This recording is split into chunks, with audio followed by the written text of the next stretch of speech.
The Worldview of Paul Cezanne, A Psychic Interpretation by Janeroberts.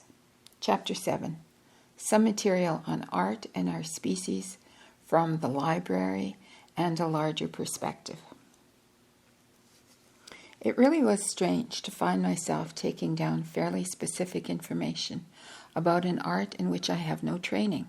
There's no doubt that I was somewhat intimidated because I have a great respect for the writing craft, for example, and so was only too conscious of my lack of knowledge when I tried to paint. Rob's constant assurances were vital, and his enthusiasm kept me going. Otherwise, I had no way of knowing whether or not Cezanne was making good artistic sense or not. Whenever the manuscript talked about the origins of art, of the life of objects, I was intrigued. Other times, though, I wondered what on earth I was doing spending hours getting information on various kinds of perspective or art techniques that I'd certainly never used and had little interest in. Rob assured me that such material was excellent, though, and I was intrigued by the fact that I was getting such specific art material to begin with. It wasn't just that I didn't have normal access to such information. Nobody did, except the person who was giving it to me. That is, the view of art and the world was completely original, individualistic, and alive, with its own peculiar integrity. Since I didn't believe it came from a ghostified Cezanne, yet had to admit its definite individual quality, I was in somewhat of a quandary. Let me read that last sentence again. Since I didn't believe it came from a ghostified Cezanne, yet had to admit its definite individual quality, I was in somewhat of a quandary. After the New Year's Day material, though, I kept wondering where all this fit into my own library material, psychic politics, which I was still working on, and my life's work in general.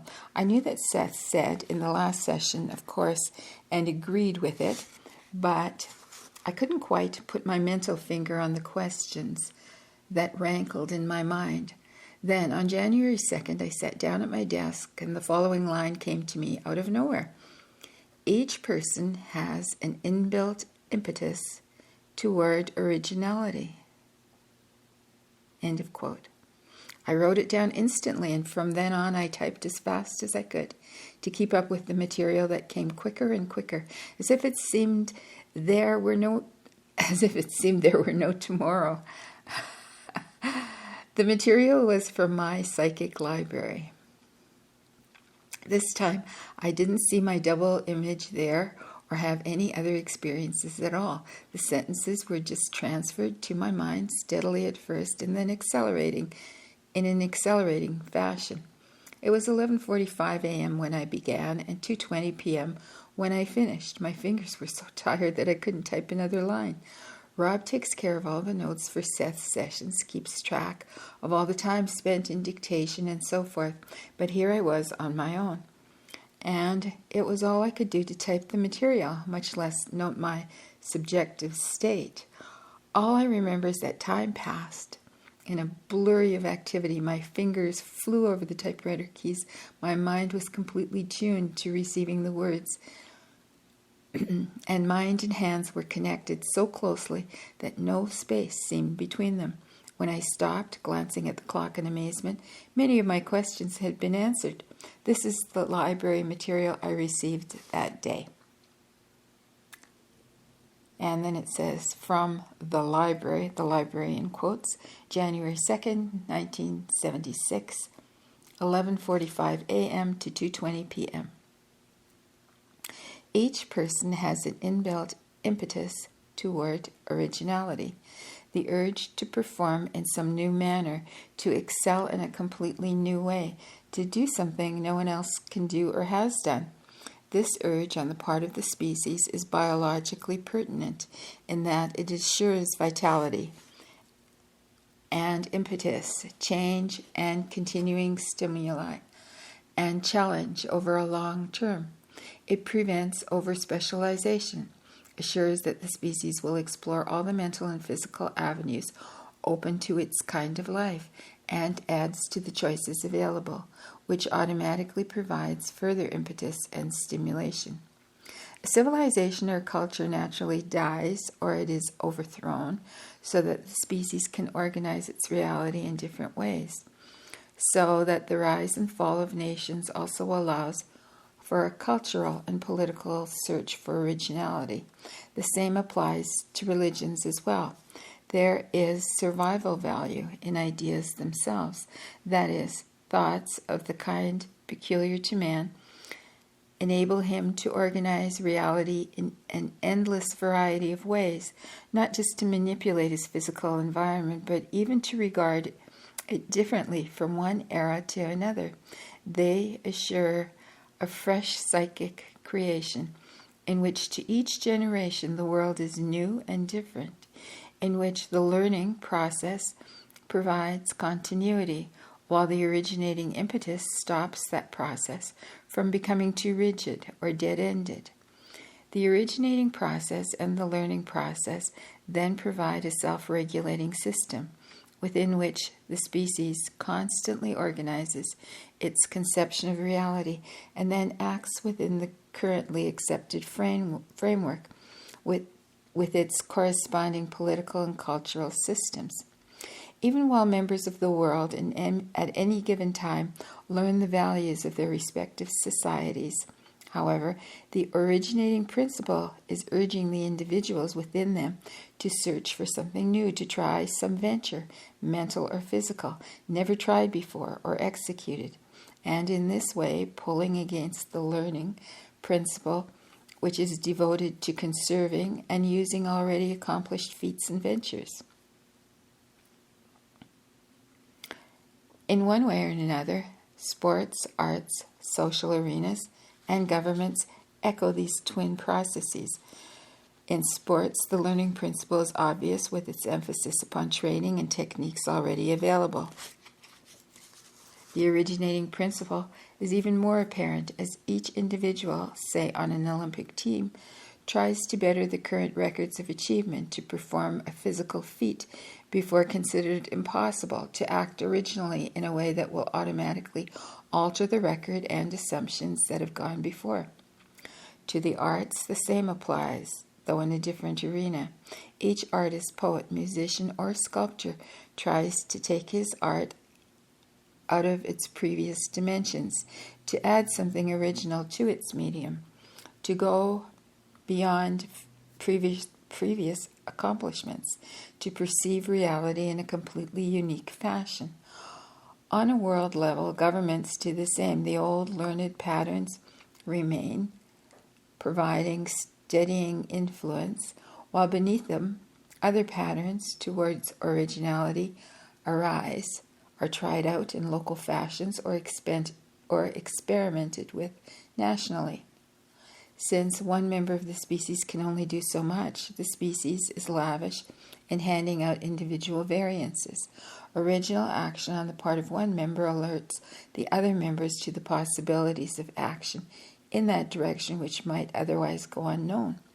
The learning processes may then be used to bring that kind of action into standardized behavior, but each individual acts as an explorer for the species as a whole. Without these principles, the learning principle and the originating principle, the species would atrophy. The practical properties of the mind have been expanding, and as naturally, say, as water expands under certain conditions. Physical communication in the form of telephone, radio, television, and so forth is the result of individual contributions of the originating principle, acting against previously known knowledge, yet utilizing it at the same time. In this way, the individual in any given country is aware of conditions in other parts of the world. The additional pressure and stimulation is highly creative, so that the conscious mind has more to deal with, and its capacities multiply. It is forced to activate other portions of the mind that have lain latent. These portions will further trigger greater capacities for originality, again acting in seeming conflict with the conservative learning principle while taking advantage of it at the same time. In a different fashion, the same applies to animals and to any species. Each is endowed with the urge toward original action. Each, to its degree, attempts to rise above the conditions of its existence. The physical changes in any species follow these inner impetuses. Man organizes these changes in his own manner, expecting a progression that follows the current ideas of what progress is. In doing so, he ignores other kinds of progressions, also happening but not fitting into his concepts of progress or organization. There are many lines of progression occurring at any one time.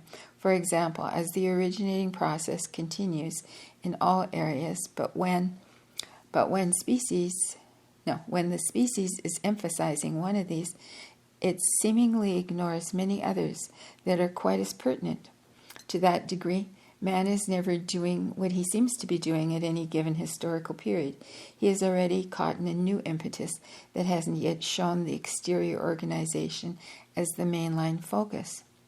It is natural for man to listen to sounds coming out of a radio, as it is for him to listen to the ocean's roar, though it may seem that one is more natural than the other. Technology is simply an alternate pattern of existence or organization. Religion is another such alternate method in which certain stylized symbols are seen as practical, and a prayer to God is as effective as a telephone call to a fond relative. But in exploring such alternatives, there are concealed variables. These are hidden from man's conscious mind, while they remain latent and operative beneath.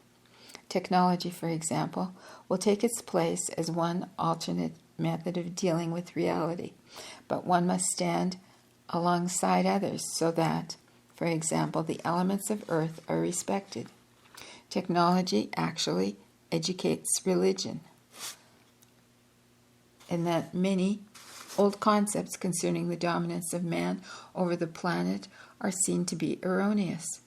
In that way, technology returns man to a deeper knowledge of his relationship with the earth and with other species. Used in the past to subdue the planet, technology can be used gently to preserve it.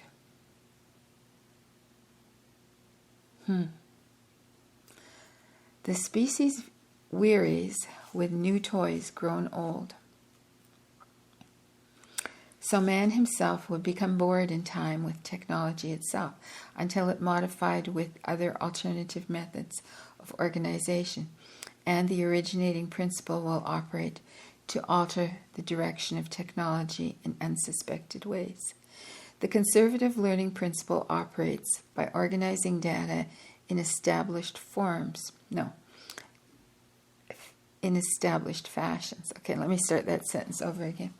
The conservative learning principle operates by organizing data in established fashions, stamping them in the mind, trying associations to known knowledge, and mainly by answering clearly established questions in a ritualized, prescribed manner, in setting up a system of right and wrong behavior that defines the current conceptions of reality in the realm of ideas and actions alike. Thus, past established ground is held and can be used as a basis for further exploration and expansion. This exploration is rarely conducted under the banner of the learning principle, however, which is basically conservative and by nature devoted to retention. It is instead carried on by the originating principle operating through impulses. The learning principle regulates processes, training them to follow prescribed ways, so that, for example, 1 + 1 = 2 automatically, and problems in ordinary life are settled at that level. There, as the child learns arithmetic, there is no room for questions. Why does 1 and 1 = 2? What does 1 stand for? So that when this kind of learning process is in action, the wider realm of questions is focused into a narrow spectrum in which certain answers then appear, or are made to appear self-evident. The impulse to ask other questions or to look outside the framework itself is frowned upon, and indeed every indication seems to point to the fact in quotes, that no other framework exists. The conservative learning principle is extremely important, however, in that it does provide a continuing sense of identity from one generation to the next, preserving information that others in their time originated. The regenerating and creative originating principle operates through impulses that often run counter to the established frameworks. Yet even here, in its conservative approach to the new and untried, the species shows creative and biologically wise behavior. The conservative reaction prevents too sudden changes in social orders or in religious and cultural areas that might otherwise result in the hasty overthrow of all ideas as well as those that the race have outgrown. The conservatism also provides a necessary impetus to the innovator, who is partially motivated to act against previous standards. If these fall too quickly, the full power of the new originating concepts might not have a chance to prove themselves by overriding the old structures. This is not simply to imply the survival of the fittest or the prime necessity of struggle, but simply to state that certain alterations of energy take place, certain balances change. That conservatism itself builds up energy, which is then used by the innovator for his own purposes. The originating principle always works towards change and is propelled to discover hitherto unknown or unrecognized meaning in the universe, to restate reality and its definitions, and therefore to embark the species into newer relationships with experience itself. The conscious mind more or less docilely follows the learning processes in which it is trained, for those processes will correctly give it guidelines that work in quotes, in ordinary reality. The young individual must quickly learn how to cope with the reality of the parents' world, and hence must share the values and assumptions of its elders. In this realm, certain impulses are considered safe and others dangerous. This holds true in any society, regardless of its primitive or technological conditioning. The conscious mind, however, is only that portion of the mind the species uses at any given time in its daily relationship with the world. Different portions would therefore be considered conscious or normal in different societies through the ages. In the terms with which we are familiar, however, the psyche contains knowledge of the potentials of the species under all conditions, and so never lets it rest with established knowledge only. Countering the conservative learning principle, the originating impulses operate constantly, examining current patterns, asking questions that are unorthodox, and seeking new ways to bridge the old patterns acceptably by introducing new concepts that still seem to fit in with the old. Here, the training to focus impulses in prescribed directions must be broken. The originator must unlearn, or rather uncondition himself, so that he recalls that he has learned, but no longer accepts it as truth, and no longer reacts to the knowledge as he did earlier. He may therefore still use mathematical reasoning in his limited fashion, figuring that 1 and 1 equals 2 within its framework, but without a sense of duplicity. He also realizes that the mathematical truth is true only within that system. He is then fully free to explore other concepts, while still taking advantage of normal mathematics in practical matters. On the exterior, nothing has changed. This small example is applicable to every field of endeavor. It is for this reason that often the amateur, rather than the specialist, is the inventor or the discoverer of new concepts. The specialist is unable to dissociate himself from the power of accepted knowledge, while the amateur knows just enough about a subject to stimulate questions for which he does not yet know the established replies or is not yet bound by them. The originating principle deals with impulses then, and the dissociation of normally associated events that serve to present a given picture. First, previously restricted impulses must surface. Then, established associations of ideas must be lessened. Following this, the creative process begins its work of sending out feelers, psychic and mental, that will eventually, to whatever degree, put together a picture of the world that is more extensive than the previous one. Since the conservative learning principle sets up its own taboos, and since it's been proven safe and dependable up to a point, the originator begins by freeing impulses in small ways, testing until finally the release condition brings him enough experience.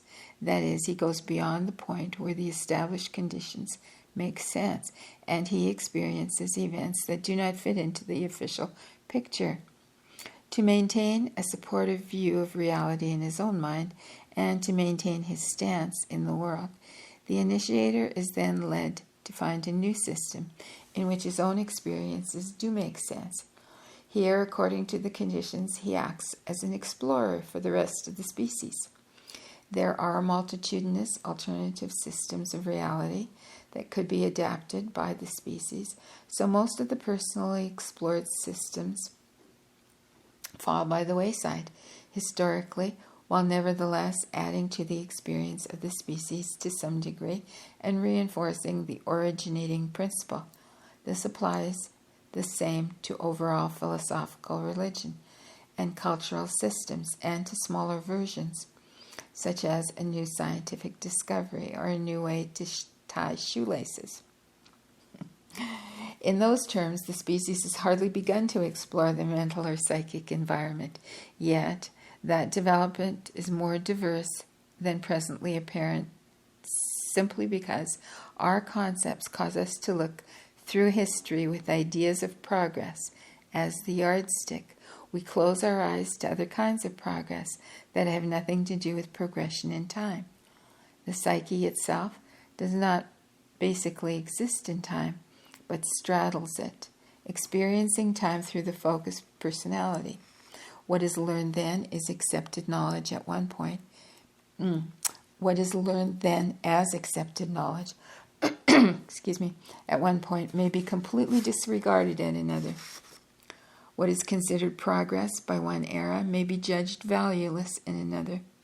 Yet, overall, the species is kept in touch with its own greater reality through the dream state and through alterations of consciousness that are inherently free of learning conditioning.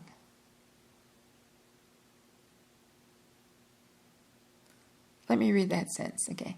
Seems important. Yet, overall,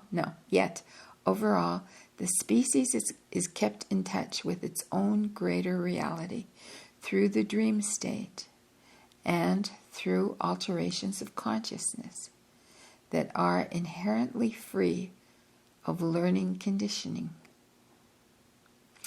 These alterations are encouraged or discouraged at various times, but never really deactivated. They serve to give the species a continuing influx of new data and unofficial experience, and serve as windows into other levels of being. They activate the originating principle and are responsive to the species' needs. In other words, they open up when the species needs additional insights in the same way that physically necessary hormones are activated under certain conditions. The experience of any one member of a species, any species, becomes available to the other members, whether or not it becomes activated. The psychological invisibility of such information is relative. That is, it becomes psychologically visible or invisible according to the organizational systems of a given society. In our case, even when the information remains latent, it serves as a supportive basis for normal conscious behavior. Because the psyche itself is not structured in time, future knowledge is available. This is not the knowledge of concrete, definite events so much as the form of those events. That is, the species like a giant plant, grows towards its sense potential, reacting to future models of itself that are themselves energetic patterns of energy into which the species may or may not focus its attention. And then it says in brackets, in structured known reality, it is understood one probability will be actualized. Close bracket. The species spies out its own future on psychic levels. Then even as any physical organism anticipates its own future development and grows towards it. Various altered systems of consciousness let in information that has been sifted out through selected learning processes. The unofficial data is accepted, and to whatever degree the main line of consciousness is altered, the conservative processes then again take hold, maintaining the new gains until the cycle changes once more. In each case, different facets of reality are explored and brought into focus, each one developing the various abilities and capacities of the individual and the species. Scientists speak of short-term and long-term memory, but these are themselves selected processes, of course, important because of what data they do not recall. Let me read that sentence again. Okay. Scientists speak of short-term and long-term memory, but these are themselves selective processes, of course, important because of what data they do not recall. In codified fashion, the microscopic particles contain memory of all their possible combinations. So do the cells. The brain has the keys to release memory that is not its own. That is, keys to non-personal memory involving the species and the banks of knowledge available to it. These keys, however, are at other states of consciousness because the currently accepted mode of consciousness automatically precludes such data. It doesn't fit into the correct organizational slots. The originating principle operates like an open door, always infusing human consciousness with greater information and thus countering the conservative learning processes. In states of high inspiration under the best of conditions, alterations take place so that a new faculty is activated. And then we go back to what Jane says here. I was delighted with that material and yet surprised too, because if anything, I'd expected more Cezanne. If I got any more open channels, I'd need a cosmic logbook to keep track. I thought, yet I had the feeling that there were endless directions in which consciousness could be turned, each presenting a different focus through which information could come, if you give it a chance. The library material that day placed the Cezanne manuscript as an integral part of my own work, though.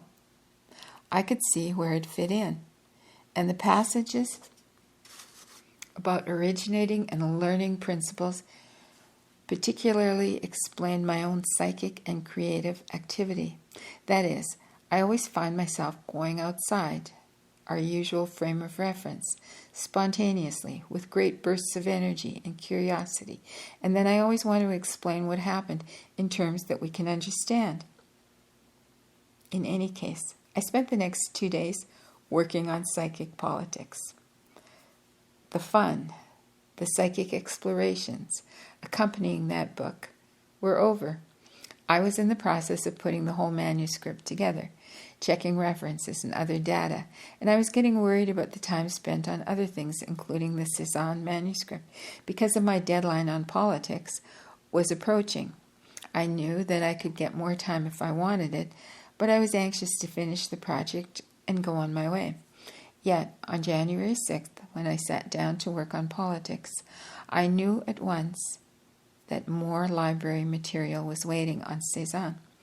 I always try to take what's offered when the going's good, so I shrugged, and we were off again.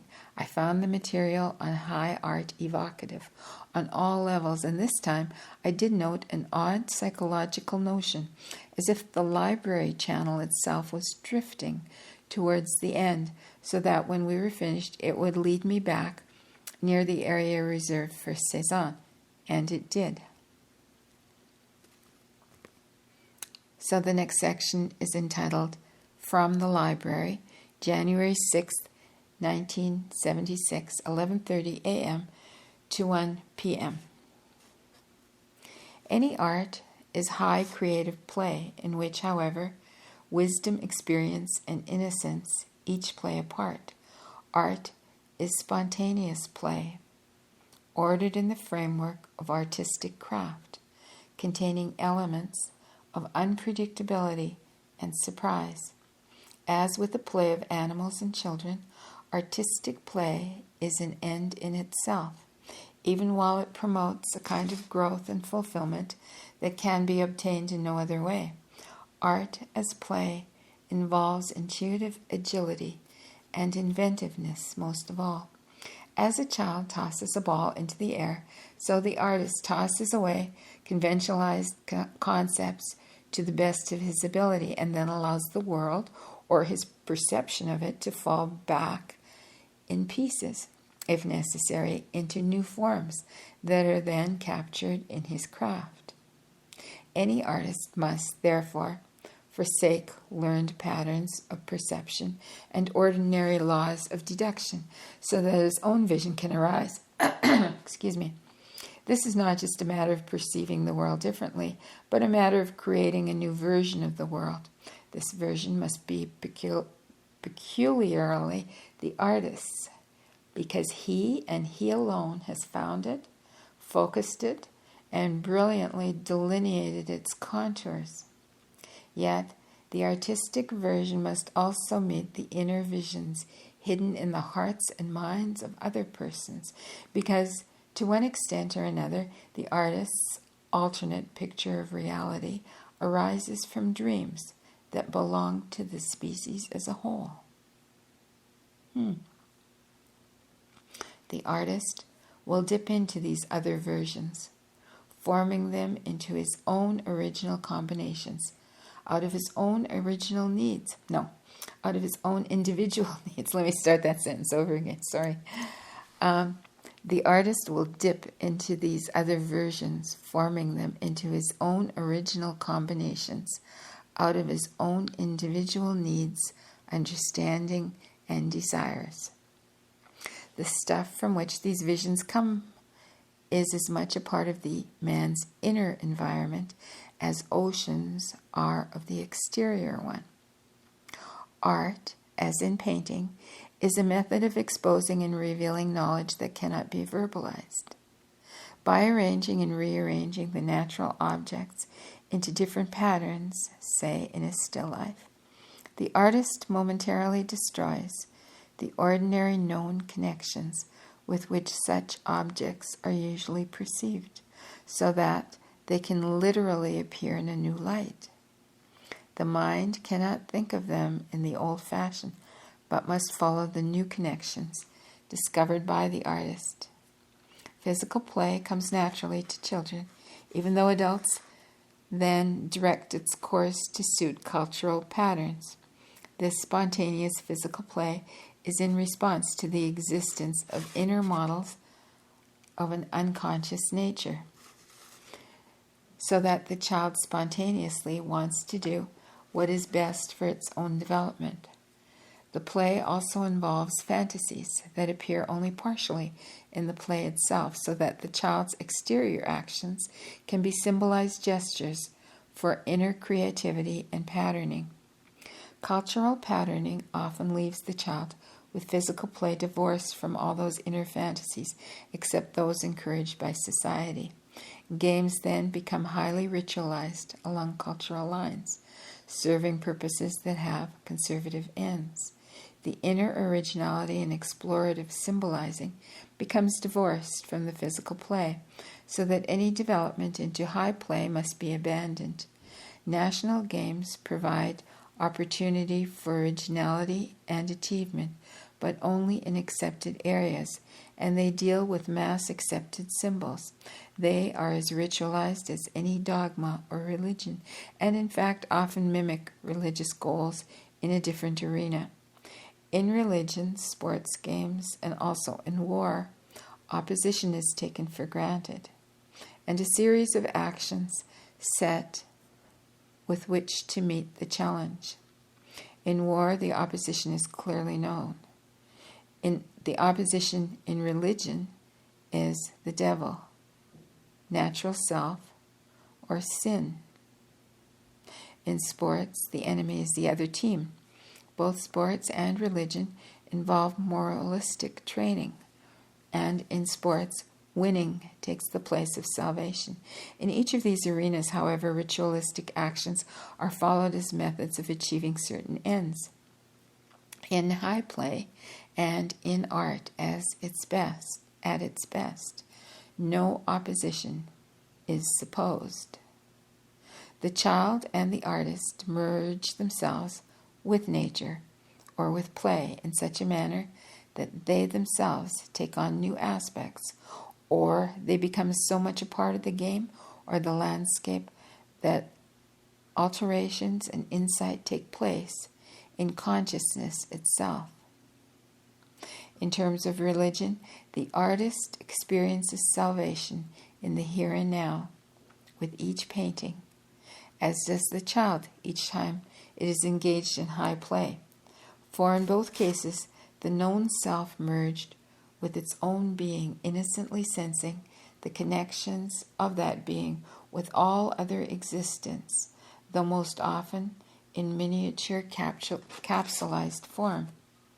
In each case also, the new delightful combinations and patterns, mental and physical, make themselves known. The artist in maturity uses his craft as the framework to contain high play. He uses, for example, the objects in his still life as symbolic containers for his vision, containers that will be recognized by the painting's viewers. He uses the canvas in the same way that football players use their fields, or religions their Bibles. But his field of activity is far different, for he presupposes no opposition. There is no winning or losing a painting. The painting is itself high creative play in which new symbols are released. In this regard, art is opposed to the conservative principles of cultural learning, and is instead more related to spontaneous biological activity, such as play, which happens because it happens. Once it happens, the artist will attach his own meanings and interpretations to what he has done, and may see himself as portraying the times or exploring texture and color or whatever. But these considerations are largely surface. The mature artist activates within himself the original playful symbolizing that was structured out of his experience in childhood and gives it new form. That symbolization contains within it the child's spontaneous wonder and creativity, and holds elements of childhood visions that existed before the cultural structuring was applied. The mature artist is at least partially aware of the difference between adult perception and concepts and those lost, open to young wanderings. To young wonderings, W-O-N-D. Okay. He is partially aware that he once put the world together in a different way so that it changed, as light does. That he once piled the contents of the world into different forms, even as he did with his childhood blocks. He might once have thought that trees grew downward instead of up, for example, only to be told that this was preposterous. Yet a part of him still might fantasize the world upside down. And that vision is true, for the roots of the trees grow downward as surely as the trunk grows up, and there's nothing to say that a man must limit his mental vision to his physical posture upon the earth at any given time. To imagine the planet in such a light brings out truths about it that are not apparent, but invisible in the conventional view.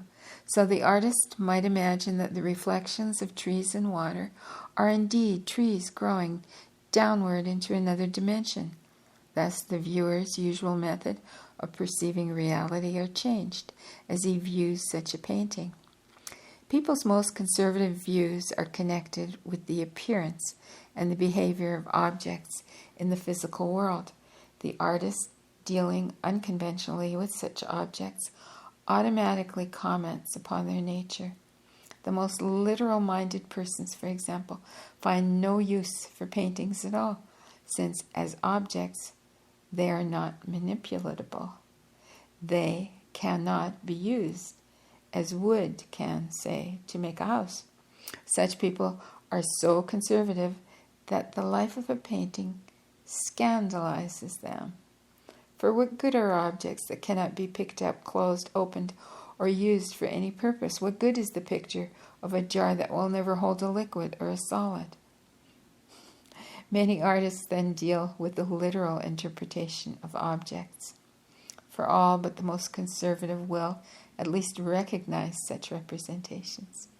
Yet even then, the artist transcends the usual framework by implying a mystery about the objects and about the physical world, no matter how he treats objects, painting them literally or impressionistically, or ignoring them entirely. The artist is still making statements about their reality. The reality of objects will sometimes appear stronger, even in a painting in which none are represented, for the viewer's mind will insist upon looking for them, will try to find them, or be scandalized by their absence. But most of all in a painting, the free symbolizing of high play is given release. Relationships between mind and matter change. Perceptions are shaken up, and the artist's vision splashes out upon the world. And that's the end of that chapter. Well, that was certainly glorious. My goodness. Wow, this is just mind-expanding, isn't it? I hope you're enjoying it as much as I am. And please like and subscribe. And till soon.